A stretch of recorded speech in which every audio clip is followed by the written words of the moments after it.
Guess what I just bought?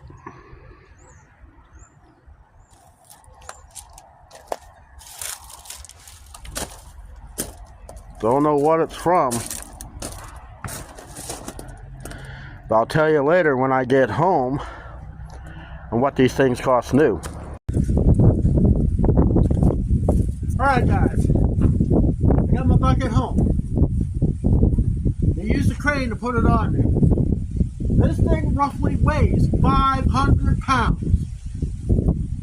So I priced this bucket. Now this one, it's got some serious issue. I got a fork I can probably beat off of a hammer. I kind of want to leave it on there because it gives it character. Am I going to fix the bucket and pass that? No. This is going to be my new burn pit. With the sides on it, I mean, I can't even move this thing. What does that thing cost brand new? $4,200 for that. They got buckets that are about almost the size of that, but a little bit wider. They want $11,000 for a bucket. What did I pay? $137 with tax. What a deal. Let the tractor warm up. I'm going to come out here. I got one of my forks, put in an adapter so I can have a little more height. And I'm going to put this strap, we're going to lift it off so I can bring it in the barn. Stay tuned.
Easy as pie.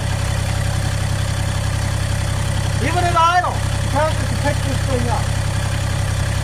So I'm going to be putting this thing in the barn, and when I get time and I start configuring this, we're going to make a fire pit. And I'm going to bring you all along for the whole project. Thanks for watching.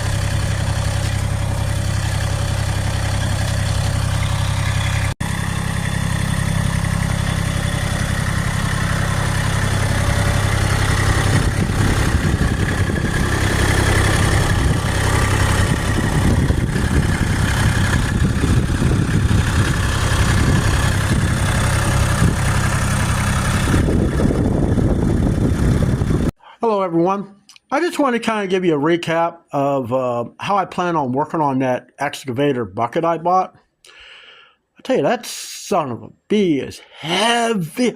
I can't move it. But what I needed to do was roll it over on its side. Well, I got tools for that too. Got the tractor, tow strap. I got all that stuff. But the one thing I do have is a 2-ton chain hoist that I got fastened to a frame that I've had since the day I moved in. I use this hoist to lift my riding lawnmower up in the air so I can, take the blades off and change them or sharpen them. So I finally got it on its side. I got to make it like a cradle of some sorts, but I'm going to weld it. I'm going to actually attach it to the bucket.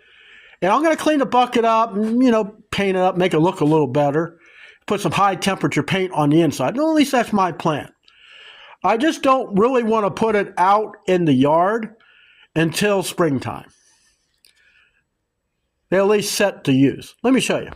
Here it is. I hooked a chain up to the side so I can control how I honestly couldn't even spin it.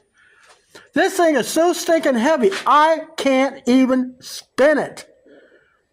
Even on the concrete. So what I did, I hooked it up to the side, as you see here, 2 chains. I lifted it up in the air, and then I hooked a strap around the bottom half and wrapped it around the loader of the tractor. So when I got it to the point, I pulled back on the tractor to kind of get the tilt. Once I got the tilt and I'm sitting there rolling the chain, and I just laid it right down on its side. Like I say, this thing is this thing couldn't even be 800 pounds. I don't know. I don't have a scale that goes that high. I don't know really what machine this thing came off of. So let's measure the bucket just for shits and giggles.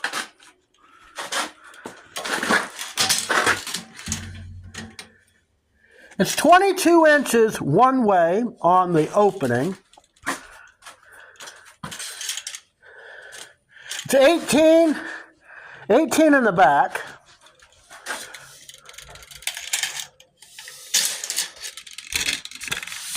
Let's see here.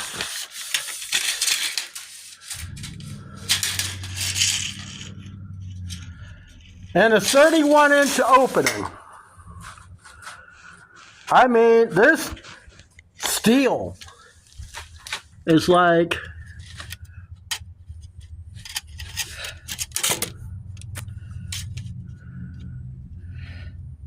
half-inch thick on the sides. Ooh, there's actually, no, that's something else.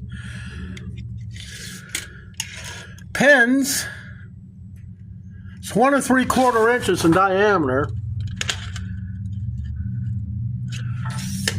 For the most part, it's half-inch steel plate. That is one heavy-ass bucket. Ugh.